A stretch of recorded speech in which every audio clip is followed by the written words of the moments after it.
संध्याकाळ होत आली. आकाशात रंगांनी भाऊगर्दी केली होती. जणू काही रंगांचे प्रदर्शनच भरले होते. सारं दृश्यच विलोभनीय भासत होतं. पण अनुजाचं तिकडे लक्षच नव्हतं. ती आपली रस्त्यातून जाणाऱ्या येणाऱ्या माणसांकडं टक लावून पाहत उभी होती. रेल्वे स्थानकाजवळ असलेल्या जुनाट चाळीतील आपल्या खोलीच्या दारात तासन तास उभं राहत रस्त्यावरून जा-ये करणारी, रेल्वे स्थानकाकडे येणारी माणसे पाहण्याची सवयच लागून गेली होती तिला. आजही ती बराच वेळ तशीच उभी होती. काय, मिस्टर आले नाहीत वाटतं अजून? शेजारच्या मोहितेबाई अनुजाकडे पाहत बाहेर पडता पडता म्हणाल्या. नाही, आज उशीर आहे त्यांना यायला. विचारांच्या भोवऱ्यात अडकलेला चेहरा हसरा करीत अनुजा उद्गारली. साडी छान आहे हो तुमची. कितीला बसली? अनुजा एक्साइट होऊन विचारत होती. 1100ला. तुला आवडली? बरं चल येते मी. मी काल सांगितलेल्या प्रपोजलवर विचार कर हां, असं म्हणत त्या जायला वळल्या. त्या दिसेनाशा होताच ती आत वळली. बाळ अजूनही चटईवर शांत झोपला होता. ती त्याच्याच बाजूला चटईवर बसून राहिली. अचानक काहीतरी विचार करत ती उठली आणि कोपऱ्यातली ट्रंक उघडून त्यातल्या साड्या पाहू लागली. 2-3 साधारणशा दिसणाऱ्या साड्या त्यात होत्या. मोहितेबाईंच्या साडीच्या तुलनेत याची किंमत शून्यच आहे. कुठे या 100-150च्या साड्या नि कुठे ती 1100ची मस्त साडी. तिने वैतागाने बाहेर काढलेल्या साड्या आत टाकीत ट्रंक जोरात बंद केली. अगं, ट्रंकवर का राग काढतेस? दारात चपला काढून आत येत सुधीर म्हणाला. तुम्हाला माहीत आहे मला काय म्हणायचं आहे ते. ऐशारामाचं जीवन जगावं असं कायम वाटतं मनाला. पण तुमच्यासारख्या चेरे उचलण्याचं काम करणाऱ्या रोजंदारीच्या माणसाबरोबर लग्न करून माझं आयुष्य मातीमोल झालं. त्या मोहितेबाई बघा, रोज सुंदर सुंदर साड्या नेसून कशा मुरकत जातात ते. त्यांच्याकडे मोबाईल सुद्धा आहे महागाईचा. हो, आपण घेऊया ना एखादा मोबाईल. अनुजा बोलत चालली होती. बाळाच्या रिपोर्टवर सही हवी आहे. थकलेल्या सुधीरच्या चेहऱ्यावर अनुजाच्या बोलण्यानं सूक्ष्म आठ्या उमटल्या. त्यानं न बोलता सही केली. नवरा कामावरून थकून आलाय, त्याला काही चहा पाणी विचारशील की नाही? का आपली नेहमीप्रमाणे किमती साड्या, मोबाईल, पिक्चरला जाणं याच गोष्टी तुला माहीत आहेत? रोजंदारीवर काम करून कसं बसं पोटापुरतं कमावतो मी. आपल्याला 2 महिन्यांचं बाळही आहे. त्याच्याही पुढाराचा विचार करायला हवा. आतापासनं काटकसर करायला हवी. नि तुला? हो चालेल, एक वेळ खायला नसले तरी चालेल, पण जीवन ऐशारामातच जगलं पाहिजे आपण. आणि एक सांगते, बाळासाठी मी कोणतीही काटकसर करणार नाही, स्वतःचं मन मारून. कळलं ना? तिचं हे बोलणं ऐकून काय बोलावं हेच सुचेनासं झालं होतं सुधीरला. जवळच असलेल्या माठातील ग्लासभर थंड पाणी घटाघटा पीत तो चटईवर झोपलेल्या बाळाजवळ येऊन बसला. माझ्या इच्छा पूर्ण करणं मला गरजेचं आहे. त्यासाठी काहीही करा, पण मला त्या मोहितेबाईंसारखा किंबहुना त्यांच्याहूनही जास्त किमतीचा मोबाईल मला हवाच. साड्या हव्यात. हो, बरोबर आहे तुझं. इतका वेळ गप्प बसलेला सुधीर जरा चिडूनच बोलत होता. त्या दिवशी आपला बाळ रडत होता तरी तुझं लक्ष सुद्धा नव्हतं त्याच्याकडे. किती जोरजोराने रडत होता. मी अचानक आलो नि त्याला गप्प केला. नाहीतर? बोलता बोलता सुधीर मध्येच गप्प झाला. नाहीतर काय झालं असतं सांगा ना. गप्प का? मला माहीत होतं, ऐकू येतं. रडतोय ते. थोड्या वेळानं मी उचलणारच होते त्याला. नवीन रिंगटोन ऐकू आला म्हणून गॅलरीतून पाहिलं तर रस्त्यावरून एक बाई चालल्या होत्या, छानपैकी मोतिया कलरची साडी नेसून. बाळाला उचलायला आत वळले असते तर तोपर्यंत त्या पुढे निघून गेल्या असत्या. कळलं ना? 2 मिनिटं रडला म्हणून काय फार मोठं नुकसान झालं नाही. तुझ्या पुढे बोलण्यात अर्थ राहिला नाही. तुला वेड लागलं असं वाटतंय मला. आपली परिस्थिती काय, लायकी काय, या साऱ्यांचा विचार करून तू घर सांभाळायचं. ते राहिलं बाजूला, नि मोठ्या मोठ्या श्रीमंतांची तुलना करून तसं सगळं हवं म्हणतेस. काय झालंय काय तुला? आज वाढणार आहेस की नाही मला? आज जेवणच करायला वेळ नाही मिळाला. दारात उभं राहून बाहेरचं वातावरण पाहताना वेळ कसा निघून गेला कळलंच नाही बघा. आत वळून इकडे तिकडे करेपर्यंतच तुम्ही आलात. आणि एक वेळचं जेवलं नाही म्हणून काय होत नाही. आपण आरामात मजा करत जगलो म्हणजे किती सुखी होऊ. लोकांना पण आपली श्रीमंती दिसून येईल, नाही का हो? अनुजा सुधीरकडे वळत म्हणाली. तिच्याकडे लक्ष न देता सुधीर बाळाशेजारी असलेल्या चटईवर शांतपणे आडवा झाला. कधी वेळ जाणार आहे हिचं. लग्न झाल्यापासून ही अशी भुणभुण चालू आहे. काय होणार आहे देव जाणे. माहेरची परिस्थिती ह्यापेक्षा गरीब होती, तरीही थेर, असं मनाशीच म्हणत त्यानं डोळे मिटले. तीही लाईट बंद करत आडवी झाली.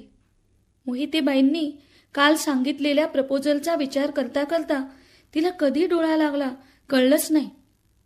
आज सकाळ नवीन रूपात अनुजाच्या समोर आली होती. काहीसा निश्चय करीत ती आज जरा उशिरानेच उठली. केस सारखे करत तिनं खोलीतील कोपऱ्यात स्टोव काकडा घालून चालू केलं. चहाचं पातेलं ठेवत त्यात साखर, पावडर आणि पावडरचं दूधही घातलं. ती पुन्हा आपल्या विचारात गढून गेली. आंघोळ आवरून बाहेर येणाऱ्या सुधीरचं तिकडे लक्ष जातच त्यानं धावत येत स्टोव बंद केला. अगं, चहा उकळून गेला. सुधीरच्या आवाजानं ती भानावर आली. चहा गाळून कपात ओतत कप त्याच्या हातात दिला. तोपर्यंत त्याचं सारं आवरून झालं होतं. कप रिकामा करीत तो जायला निघाला. जास्त विचार करू नकोस, काळजी घे, पायात चपला अडकवत तो म्हणाला. तिनं हलकंसं हसत मान डोलावली. आंघोळ पाणी आवरून बाळाला दूध पाजून झाल्यावर दाराला कडी घालत अनुजा शेजारच्या मोहितेबाईंच्या खोलीत पोचली. बाई, तुम्ही 2 दिवसापूर्वी सांगितलेल्या प्रपोजलवर मी विचार केलाय. मिस्टरांना सांगितलं का? काय म्हणाले ते? मोहितेबाईंनी प्रश्न केला. नाही, त्यांना अजून कल्पना नाहीये. काल बाळाला रडत ठेवलं ना, त्यावरून किती बोलले ते मला. त्यामुळे हिंमतच झाली नाही बोलायची. पण मला भरजरी साड्या, मोबाईल सारं हवंय. माझी इतकी वर्षांची इच्छा आहे हौसमौज करण्याची. बघा, पुन्हा एकदा विचार करा माझ्या प्रपोजलवर. मग बदलता येणार नाही तुम्हाला तुमचा विचार. मोहितेबाई ठामपणे बोलत होत्या. हो, तुम्हाला हवंय ते तुम्ही घ्या, आणि मला हवंय ते मी. एक क्षण गोंधळलेली अनुजा भानावर येत सहजपणे म्हणाली. थांबा हा, असं म्हणत तिनं आपल्या खोलीची कडी काढून शांत झोपलेल्या बाळाला उचलून घेतलं. त्याच्या चेहऱ्याकडे एक वार पाहत ती त्याला घेऊन मोहित्यांच्या खोलीत आली. हे घ्या 50,000, असं म्हणत मोहितेबाईंनी कोऱ्या करकरीत नोटांचं बंडल अनुजाच्या हातावर ठेवीत बाळाला आपल्याजवळ घेतला. ह्या 2.5 महिन्यांच्या बाळाच्या बदल्यात हे 50,000 रुपये तुम्हाला मिळालेले आहेत, अशी सही करा इथे. अनुजानं हसतच सही केली. मोहितेबाईंच्या लग्नाला इतकी वर्ष झाली, पण मुलबाळ नव्हतं. मुलाची आस अनेक वर्षांपासून त्यांच्यातल्या आईला लागून राहिली होती. बाळ हातात घेताच त्यांनी त्याला छातीशी धरला. अनुजा खोलीकडे वळली. तिच्या मनातली आशा आता आनंदाच्या रूपाने पैशाच्या पुडक्याच्या स्वरूपात प्रकट झाली होती. लगबगीने आवरून तयार होत चाळीबाहेर येत मॉलच्या दिशेने भराभर ती पावलं टाकत होती. मॉलमध्ये गेल्यावर तिनं निरनिराळे मोबाईल्स पाहिले. त्यातून दमदार रिंगटोन असलेला एक आकर्षक मोबाईल विकत घेतला. साड्यांच्या सेक्शनमध्ये जात वेगवेगळ्या प्रकारच्या वर्क केलेल्या शालू टाईप भरजरी अशा आकर्षक साड्या विकत घेतल्या. त्याच्यावर मॅचिंग बँगल्स, इयरिंग्स, पर्स सारं घेतलं. घराकडे येत तिनं साड्यांची घडी मोडली. एक एक साडी नेसून ती काच फुटलेल्या आरशात डोकावून पाहू लागली. स्वतःला न्याहाळत आपणच खुश होऊ लागली. मोबाईलवरील निरनिराळे रिंगटोन ऐकत ती बराच वेळ एकटी बसून होती. काय, आज मूड बरा दिसतोय बाईसाहेबांचा, सुधीर खोलीत येत म्हणाला. आणि हे काय, ह्या साड्या, हा मोबाईल, काय प्रकार आहे हा? सुधीर गोंधळून जात म्हणाला. आणि बाळ कुठे आहे? थांबा, जरा दमानं घ्या, सांगते की, असं बोलत त्याला जवळ बसवून घेत मोहितेबाईंशी केलेल्या कराराची माहिती सांगितली. तिचं बोलणं ऐकून सुधीरचं मन सुन्न झालं होतं. हातापायातली शक्ती गेल्यासारखा तो खाली कलमडला. अगं बाई, काय केलंस तू हे? आई आहेस का कैदाशीण? बाळ म्हणजे आपल्याजवळ असलेलं खरं सोनं. हे तू आणलेल्या साड्या, मोबाईल कायमचे टिकणार नाहीयेत. पण आपलं बाळ, तो शिकला असता, मोठा झाला असता. आई, बाबा असं पहिल्यांदा बोलतानाचे त्याचे बोबडे बोल आपल्याला लाखो पटीने आनंद देऊन गेले असते. त्याचं दुडूदुडू धावणं, हसणं सारं सारं कसं आनंददायी असतं. त्या आनंदाला पारखा केलायस तू मला. तुला लाज कशी वाटली नाही हे सारं करताना? कुणी पोटच्या गोळ्याला विकत नाही. स्त्रीच्या नावाला काळीमा आहेस तू. सुधीरच्या बोलण्याकडे तिचं लक्षच नव्हतं. ती आपली वेड्यासारखी साड्या, मोबाईल यात गुंगून गेली होती अगदी. अचानक पावसाळी वातावरण होऊन पावसाला सुरुवात झाली. बाळाच्या रडण्याचा आवाज ऐकू आल्यानं गुंतून गेलेली अनुजा बावचळून आजूबाजूला पाहू लागली. बाळाच्या रडण्याच्या आवाजानं ती क्षणाक्षणाला बेचैन होत होती. बाळ जवळ असतानाही रडला तरी इतकं जाणवलं नाही जितकं आज. असं पुटपुटत अचानक बेभान होत ती तशीच तडक खोलीच्या बाहेर पडली आणि मोहित्यांच्या रूममध्ये शिरली. मोहिते बाळाला घेऊन गप्प करण्याचा प्रयत्न करीत होत्या. त्यांच्या हातून बाळाला काढून घेत अनुजानं त्याला घट्ट छातीशी धरलं. ती त्याचे भराभर पापे घेऊ लागली. आईच्या स्पर्शानं रडणारं बाळ हळूहळू शांत होत अनुजाला बिलगलं. तिचे डोळे अश्रूने डबडबले होते. मोहितेबाई भांबावून पाहत राहिल्या.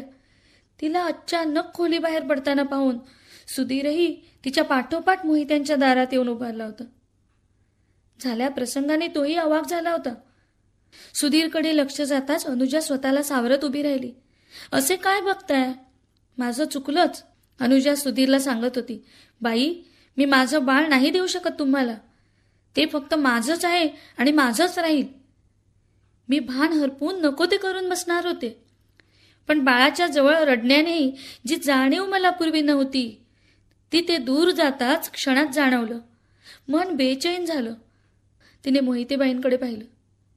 मी पण स्वार्थी नाहीये.